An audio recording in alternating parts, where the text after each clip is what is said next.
All right, well, welcome everybody. We're going to get started. Thanks for joining us for the Marketing Matters webinar.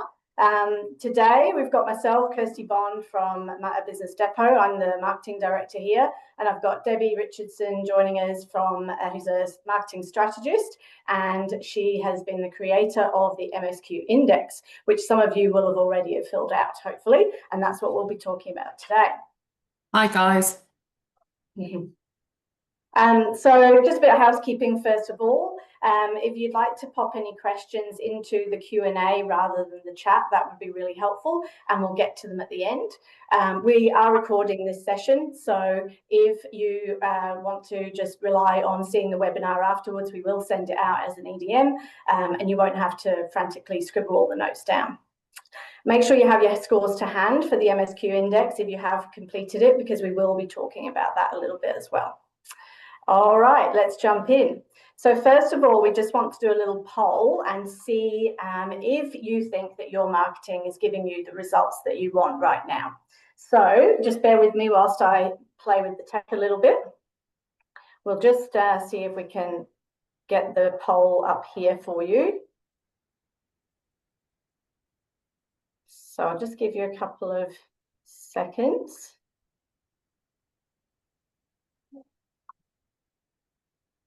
Got a few people answering. So far it's looking like an overwhelming no. That's why they're here. Which is why we're here today. Let's have a look. Is anybody else? Give it a couple more seconds. All right, I think we're going to go with the answer is no. Overall, most people are feeling like it's not getting them the results they want. So with that in mind, as we just said, that is why we're here today. So we're just going to jump straight in. Sorry, just bear with me whilst my laptop realizes that I'm trying to click through. I'll try on the mouse because it's not working up there. Oh, that's working. There we go. So we obviously want to talk to you today about the 5 critical building blocks of effective marketing. So these are the key things that businesses are telling us right now that they are concerned about or need to be doing more of in their business. And so we're just going to start. Number 1 is all about connecting your marketing to business goals. So that's basically about the business valuing marketing more if it resonates with the overall and overarching goals. It's important to be very clear about what is expected of your marketing, because then it will be easier to tick and achieve those goals and I suppose involve the value from the shareholders. Oh, sorry, just on the wrong notes there. I'll just move on.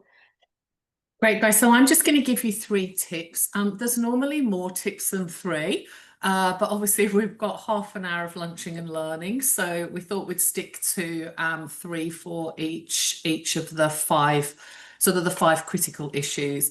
And it goes without saying that Kirsty and I are really happy to answer any questions or following the webinar. So the 3 top tips for connecting marketing to business goals are really, it's really quite, a lot of businesses see marketing as a creative output rather than a commercial or a business output. So one of the questions that we always ask when we start working with businesses is understand where the business is heading and the growth trajectory. If we don't really understand that, we cannot really drive our marketing strategy or tactics towards business growth. And what we typically end up with is just random acts of marketing rather than something that's going to contribute to really the commercial growth of the business. My recommendation when we're talking to businesses about marketing is measure everything.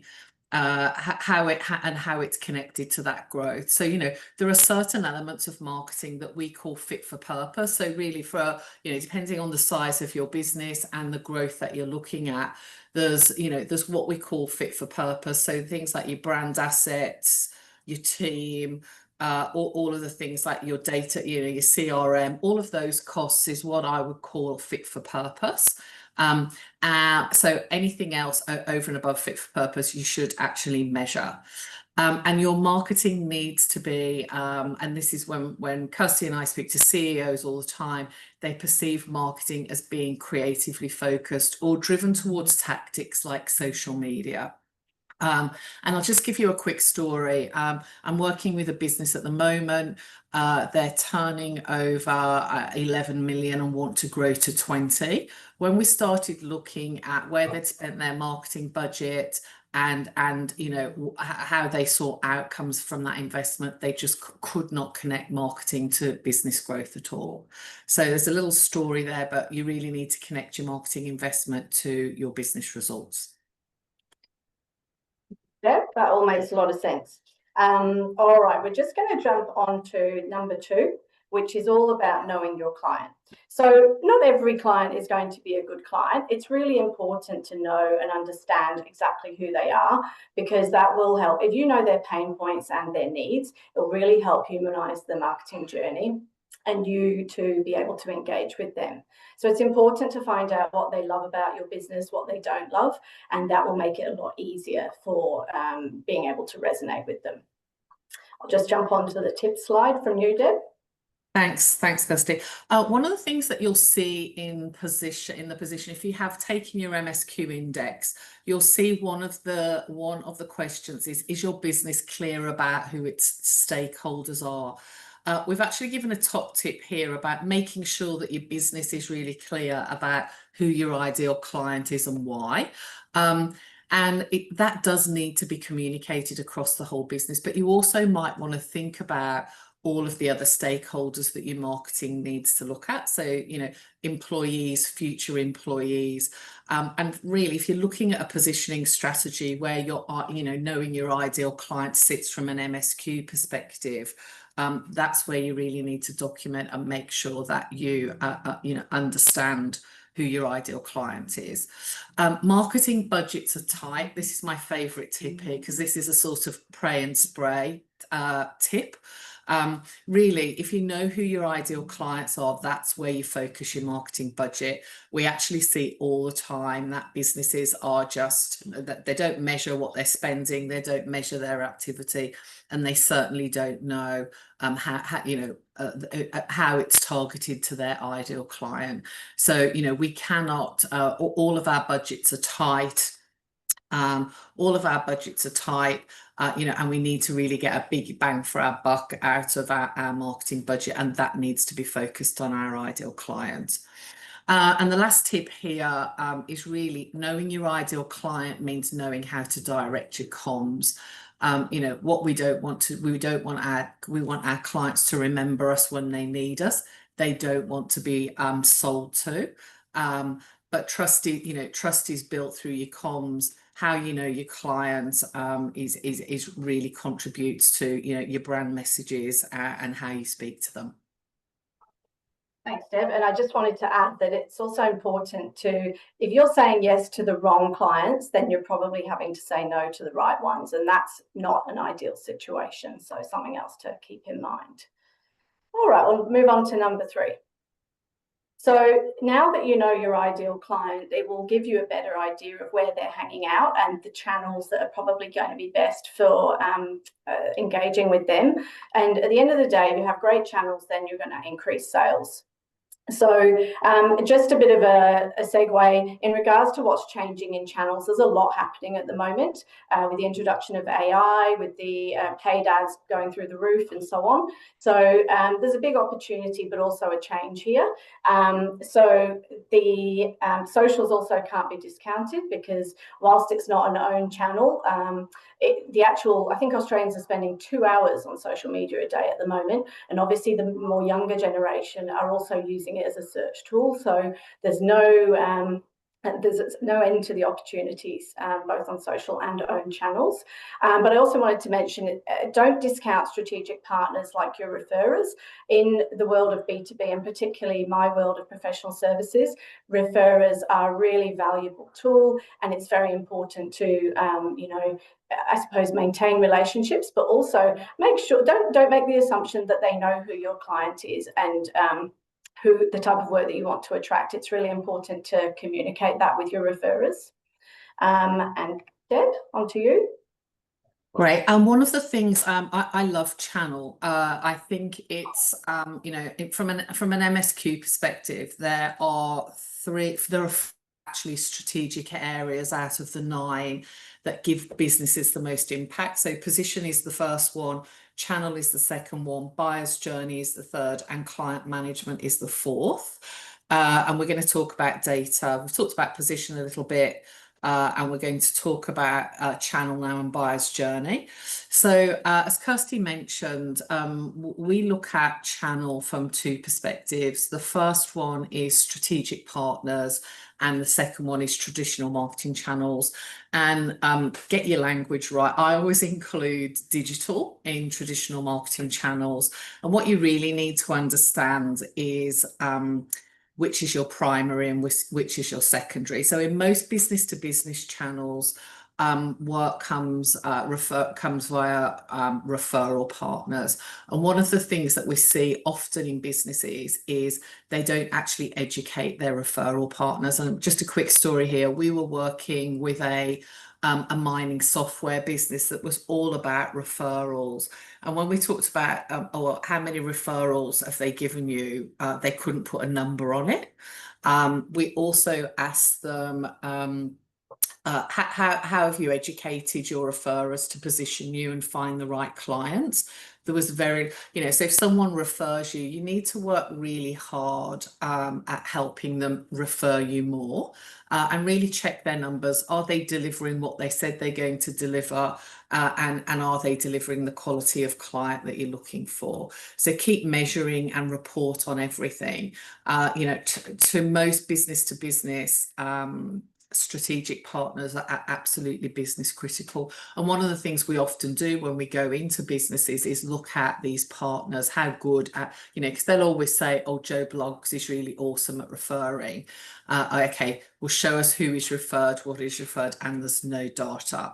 So, just measure channels. Great channels equals better sales. So, if you get really great referrals, and Kirsty, you may be able to talk about this a little bit more in your professional service practice, but if you get a really great referral, it's almost like you're going to convert it in 1 or 2 sales. I'll let you answer that in 1 second, because the one tip I really want to give is whenever anyone says to me, word of mouth, everything's word of mouth, I just don't believe they know where it's coming from. So word of mouth is a cop out as far as I'm concerned. But Kirsty, you might want to just talk about, actual the sort of referral relationships you've got at Business Depot. Yeah, for sure. We have all sorts of different referral relationships here. There's often, essentially, it starts with if someone else doesn't have the expertise that we have in-house, then they're usually quite comfortable to refer work in. For example, financial planners. So we have a financial planning team here, but if other ones elsewhere can't do a specialised service like SMSF work, then they can refer that into Business Depot and comfortably know that they're not going to have that any of their other services stolen by Business Depot. And in terms of the relationships, they all vary a little bit, but we try to I suppose, like you've just said, Deb, those leads that we get from referrals tend to be quite warm. So it can be an easy way to convert business.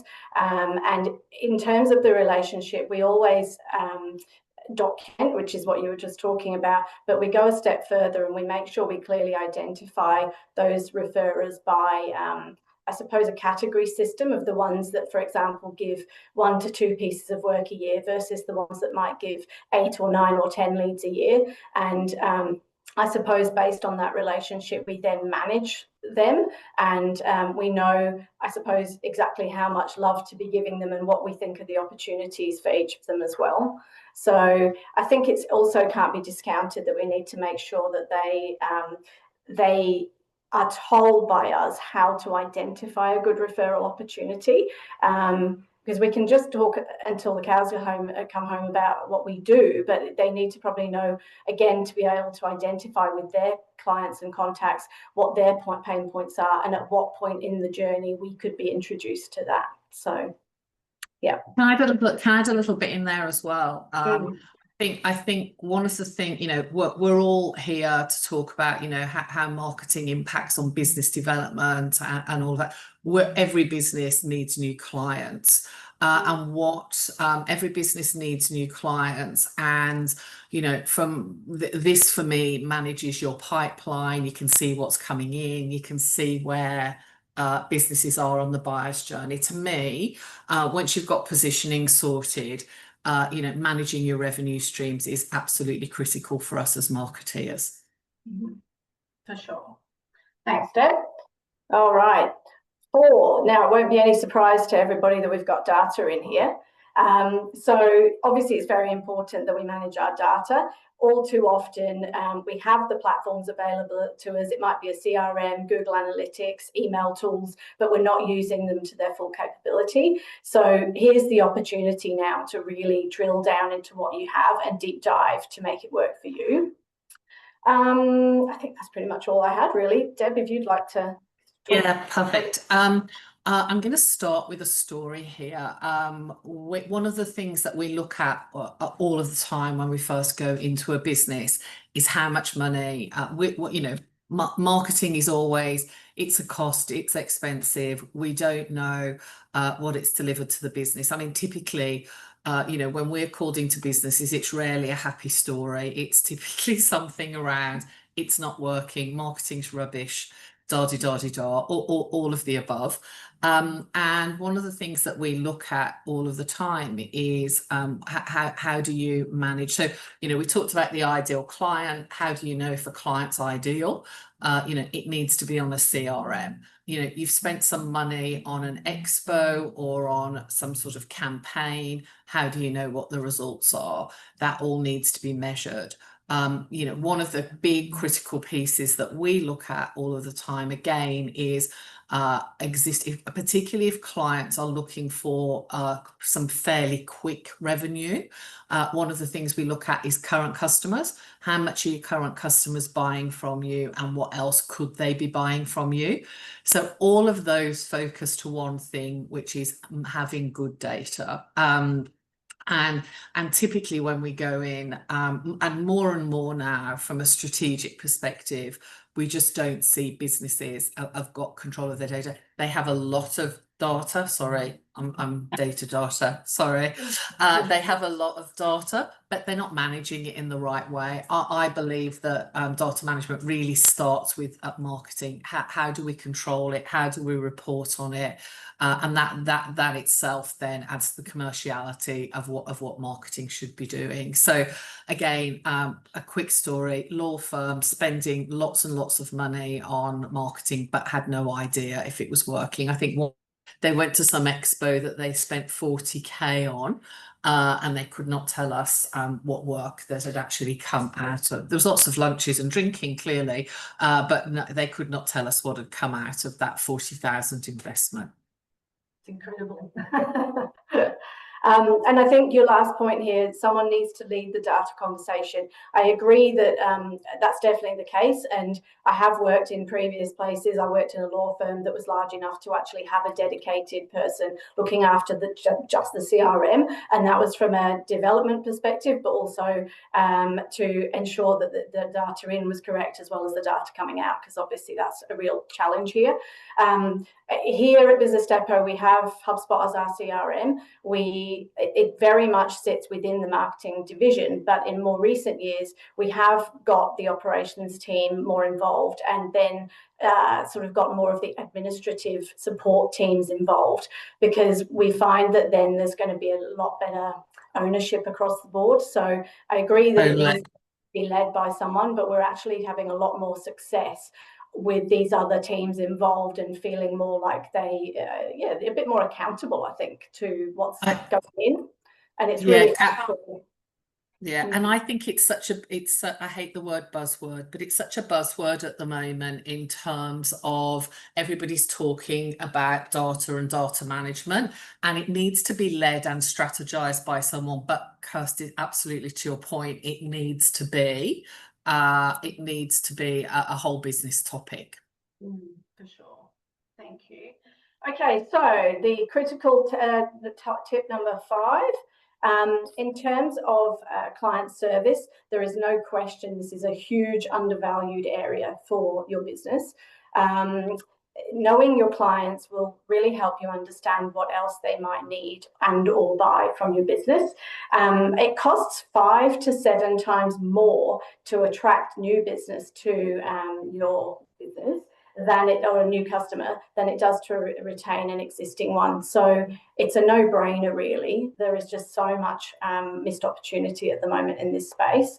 Yeah, I think I'll just let you talk to the tips, Deb. Brilliant, thank you. So I touched on this earlier. If you've got your data under control, there's a huge revenue opportunity from existing clients.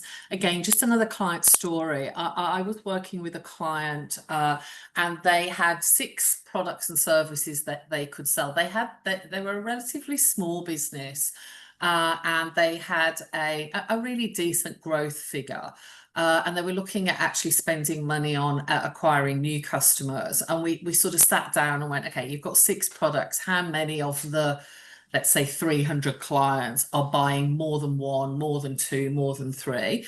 And the reality was, once we'd looked at the data, they didn't actually need to go and get any new business. They actually just needed to sell more to their existing customers. So they loved that, because they were a tech company and very introverted and didn't really like doing marketing.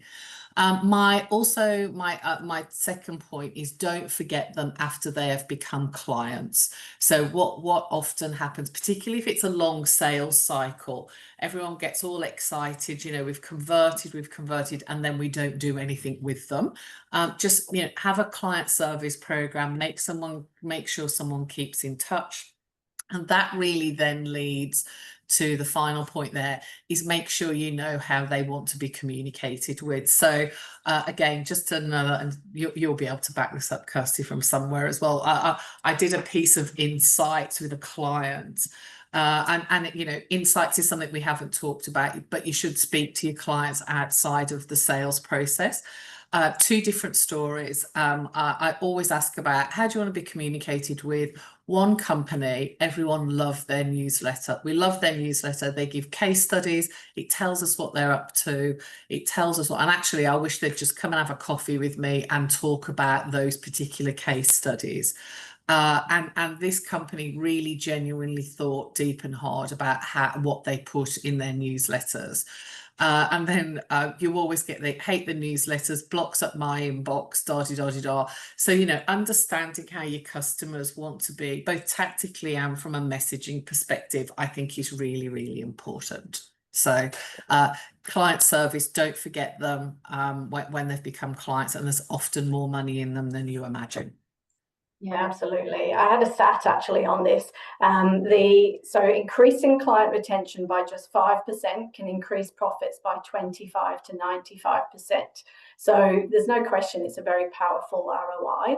And I think, to your point there, especially with the tech company not particularly comfortable being out there themselves talking to their clients, I think there's a massive opportunity, and often it's a missed opportunity, to make sure you have the right workflows and automation in place, because not everything has to be the actual more old-fashioned physical, taking that client out for a coffee, Christmas gift, etc. There's a lot more to it these days, and a lot more we can do using the tech that we have. I thought the owners of the tech business were going to hug me when I said, you don't have, it's like, and again, it's a whole nother topic, but you can't make people do BD stuff they don't like doing. And they were just like, oh my God, we've just got to sell to more to the same clients. I was like, yes, they sort of skipped off down the road. So yeah, that's right. There's huge cross-sell opportunity there. All right, so I think, Deb, we're going to now talk a bit about the how these people that are joining us on the webinars businesses actually stack up. So this is this is very close to this slide here. Would you like me to go straight to this one? Yeah, great. So I thought we had a little poll there. Great. So effectively, we've got in the last period, we had 1,100 businesses take the MSQ index. And just to give you, Kirsty's given you access, and the business deputy team have given you access to for free to the MSQ index, and it's a starting place to get your marketing score. So we went away, and the reason we came up with the 5 critical points was really what are we seeing in the MSQ data? So 79% of businesses do not have their marketing connected to their commercial goals. So they don't measure marketing particularly well, and they can't attribute it to a commercial goal. 68% of businesses don't regularly review their marketing channels. And I have seen that in the Q&A, we've got a question about channels, which I'm going to answer. 81% do not feel they have a viable approach to data. That is a huge topic at the moment in almost every business we're looking at. Is like, what do we do? We have a lot of data. What do we do with it? 7% say they don't have a managed client service program. And a managed client service program to us is actually just seeing if your customers want to buy something else. And again, just touching on the insights.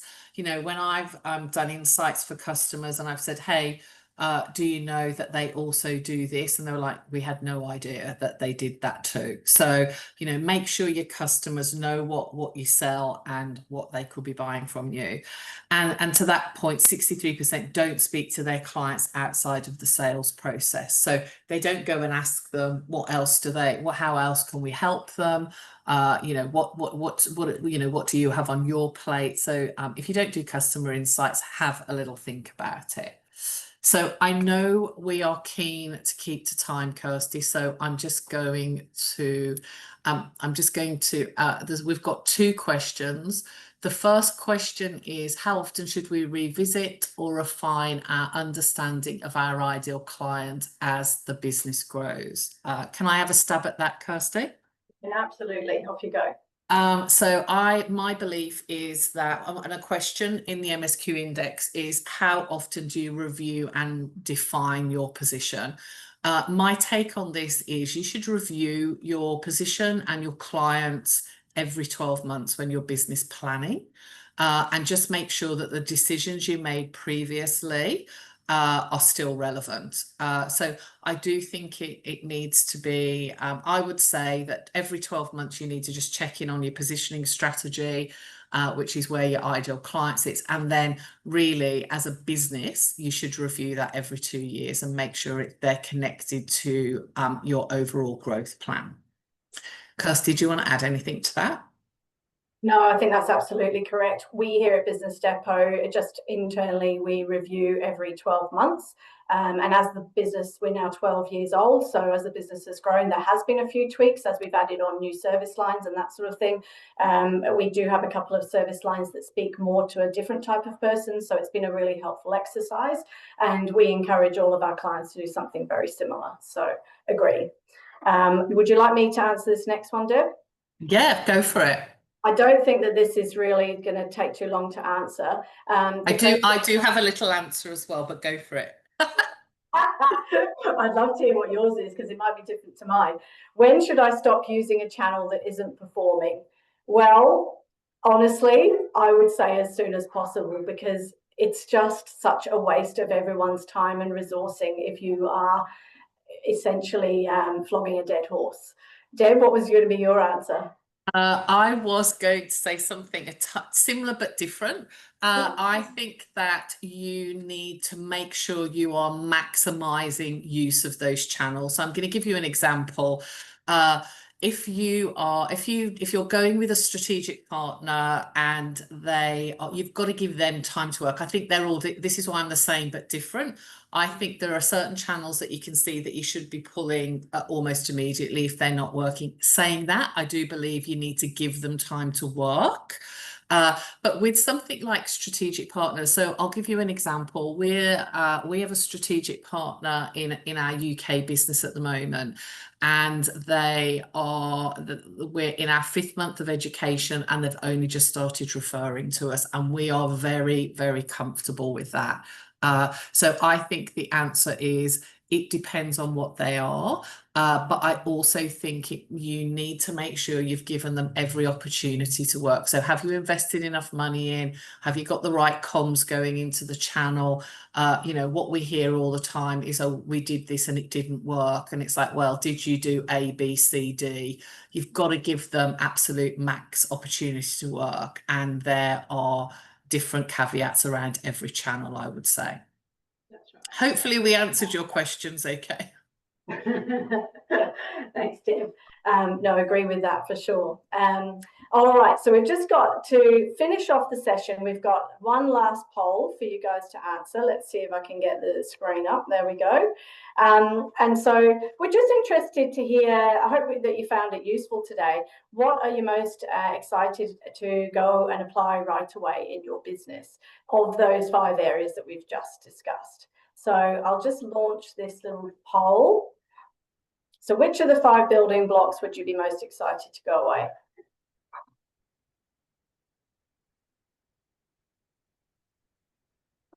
Well, it's pretty even so far. No one's excited about client service as yet. Oh, damn. So I'll just give people a couple more seconds. And then I think I can actually share the results. So you should be able to see they're very similar across the board here. So yeah, connecting to business goals, knowing your client, great channels, and managing your data, all going to be going away and starting to implement immediately. So that's good to see. And nobody loves good old client service. I love client service. Well, that's just about all we've got time for today, guys. So thanks so much for attending. If you haven't completed the MSQ index yourself, or you'd like to share with your contacts and colleagues, please do so. We can pop the discount code in the EDM that we send after. I should say the discount code means that it's a little freebie. Make sure you look out for that webinar recording, and we will obviously, if you need anything or any help from us, reach out, because we can help you implement both the MSQ scores and obviously any of your strategic stuff as well. Thanks very much. Thanks so much, Deb. And thank you. Lovely. Thank you.